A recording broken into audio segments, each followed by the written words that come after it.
Hey, stop, tu roules sur le boulevard BD. Cet album est fait pour toi.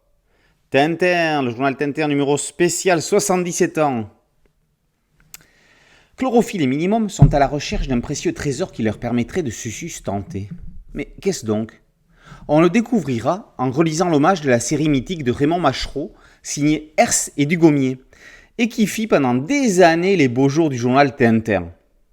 Comme Chlorophylle, de nombreux héros emblématiques de l'hebdomadaire sont de retour sous la plume et le crayon de leurs admirateurs pour la plupart, ou de leurs auteurs d'origine pour quelques-uns d'entre eux, dans ce numéro spécial de 400 pages, pour fêter les 77 ans du lancement du journal et des éditions du Lombard. Michel Vaillant participe à une course de Formule 1 en 1980, écrite par son scénariste actuel Denis Lapierre et dessinée par Vincent Dutreuil. Dimitri Armand rejoue à nouveau avec un Bob Moran qu'on lui a injustement retiré. Herman retrouve Comanche, Cosé Jonathan, Chris Naomi et Derib Budilongwe.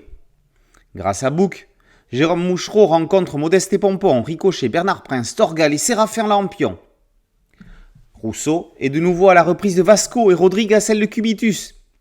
Certains auteurs créent la surprise, comme Clark avec Simon Dufleuve, Turc, Falzar et Zidrou avec un Luc Oriant décalé, ou encore Aurélie Guarino et Kid Toussaint avec une émouvante Prudence Petitpas. Quelques héros sont servis plusieurs fois, comme Bob et Bobette, Ricochet, Torgal, Blake et Mortimer. D'autres sont injustement oubliés, comme Chic Bill, Jarry, Yann Kaledin, Capitaine Sabre, Barelli, Martin Milan, Rataplan, Strapontin, Takatakata, Victor Zagville et quelques autres. Heureusement, ils sont rassemblés dans un trombinoscope final. Il est vrai qu'il n'était pas possible de faire de la place pour tous, mais limiter les hommages à un par série aurait permis d'en accueillir certains d'entre eux. Ceci dit, quand on se demande qu'est-ce qu'il aurait fallu supprimer pour leur faire de la place, il est impossible de choisir. 4 articles éditoriaux agrémentent l'ouvrage pour en faire une vraie revue. Daniel Couvreur ouvre le bal, positionnant Tintin comme le plus grand influenceur de la bande dessinée contemporaine parce que le monde de Tintin s'enrichit du temps qui passe. Des personnalités du cinéma, de la littérature, de la chanson ou autres arts présentent leurs cases fétiches. Si Patrice Lecomte s'arrête sur la momie de Raskar Kapak entrant par la fenêtre, Éric Fotorino est subjugué par l'ultime vignette de Tintin au Tibet. Cédric Lapiche, lui, a été marqué par Tintin accroché au mur d'un building de Chicago, pendant que Richard Gottener se marre des cheveux longs et colorés des Dupont dans la fusée. Jérôme Dupuis, tiens, Dupuis pour le Lombard, c'est rigolo, s'attache au volet de l'histoire du journal, avec ses hauts et ses bas.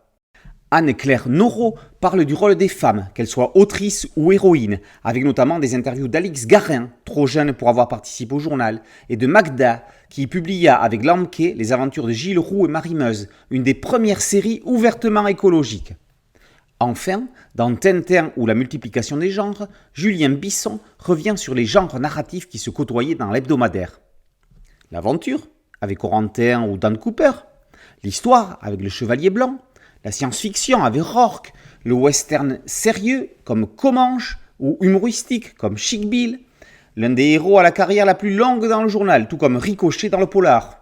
C'est l'occasion pour rendre hommage à Tibet, un des auteurs majeurs et dont on parle trop peu. En coédition avec les éditions Moulinsart, le Lombard offre déjà le plus beau des cadeaux de Noël qui soit. Cet imposant journal, ce pavé, est une somme d'humour et d'émotion. Il ferait même parfois verser des petites larmes de souvenirs.